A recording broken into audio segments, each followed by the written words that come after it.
预言中的东方圣人原来是他。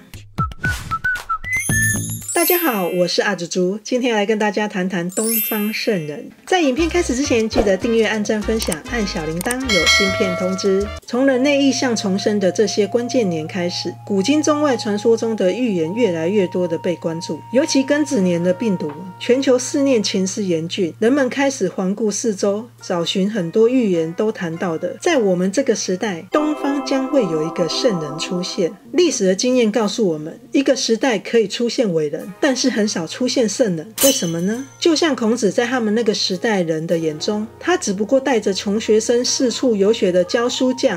耶稣基督被人推上十字架，许多圣徒也被迫害，过了500年才被平反。还有当年的释迦牟尼佛的僧团遭到迫害，很多时候都是要等到历史走过之后，人们才会恍然大悟，才能看出个所以然。而圣人就是在后人给予他们的尊称。如果大预言家们的预言是对的，真的有东方圣人，那么我们就和圣人生活在同一个时代里，就很有可能有幸遇到圣人。但问题来了，我们未必能发现，因为圣人有很大的可能也和我们一样在世界中忙碌着，乍看起来并没有什么不同。按照预言家的说法，他可能已经出现了，而且可能就在我们身边。这位东方圣人究竟是谁？有何特点？中国古代文献《推背图》《烧饼歌》都曾描述过，而西方的预言是怎么说的呢？珍妮·杰克逊谈圣人，他将彻底的改变这个世界。美国现代史上最伟大的预言家珍妮·杰克逊有关东方圣人的描述，在东方某个地方出生了一个婴孩，他将彻底的改革这个世界。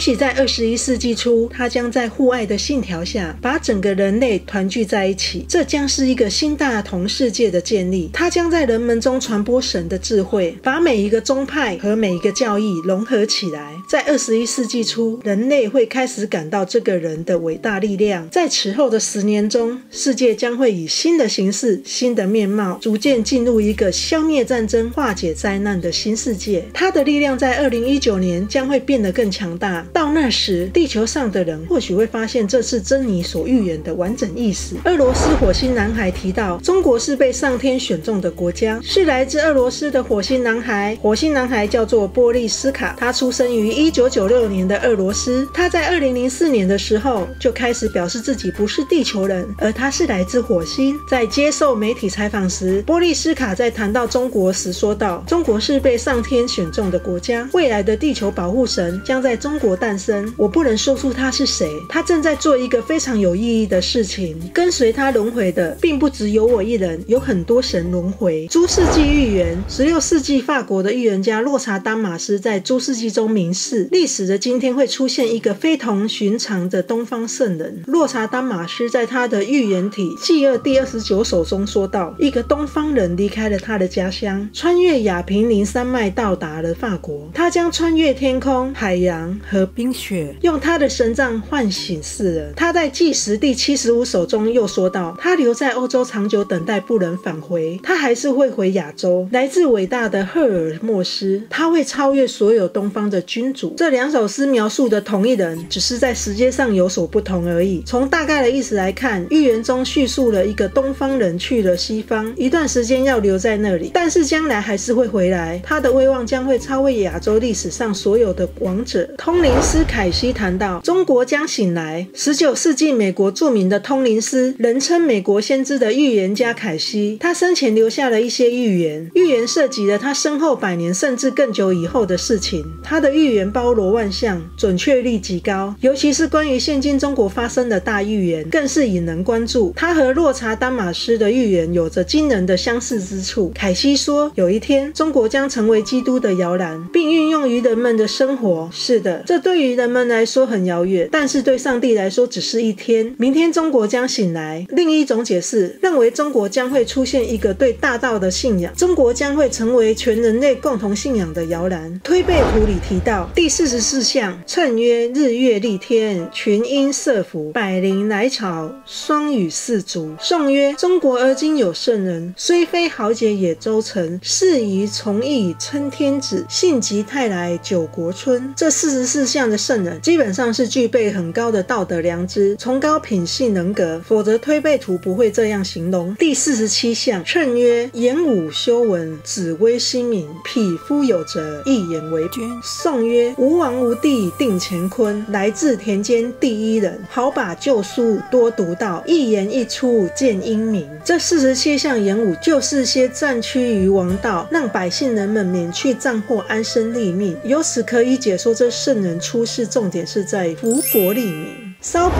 歌刘伯温里提到，帝曰：求厚道何人传？温曰：有诗为证，不相生来不相道，头戴4两羊绒帽，真佛不在寺院内，他长弥勒源头教。帝曰：弥勒降凡在哪里？温曰：听臣道来，未来教主临下凡，不落宰府供官员，不在皇宫为太子，不在生门与道院，降在寒门草堂内，燕南赵北把金伞。这真佛不在寺庙内，却能统领各宗教，他掌万法源头，一切根本，在民间以超然的思想理论体系统领各种传统文化，走世界大同之路，化解乱世渊源，普度众生，再造乾坤，使天地复明，让人类在宇宙中有不灭的地位，及万教合一。末后时期传大道是掌佛家万法源头的一个人，不是和尚，也不是道士。此真佛不在寺院内，而在常人社会中，以普通老百姓的身份，把像金子一般贵重的佛法道法传布世界各地，普传宇宙的根本大道，也就是释迦牟尼佛当年预言的未来佛。这位东方圣人不出家，他以生活的方式做救度普度全球的人类，不会陷入任何宗教系统里。从以上的预言资料，可以大概推出东方圣人的基本特征。古今中预言普遍认为，东方圣人是靠着理论，而非建立帝国来成就天下的。今天影片就到这里，喜欢今天的影片，不要忘记帮我按下订阅，追踪我的 IG， 按赞我的 FB， 下一集会更精彩，下次见，拜拜。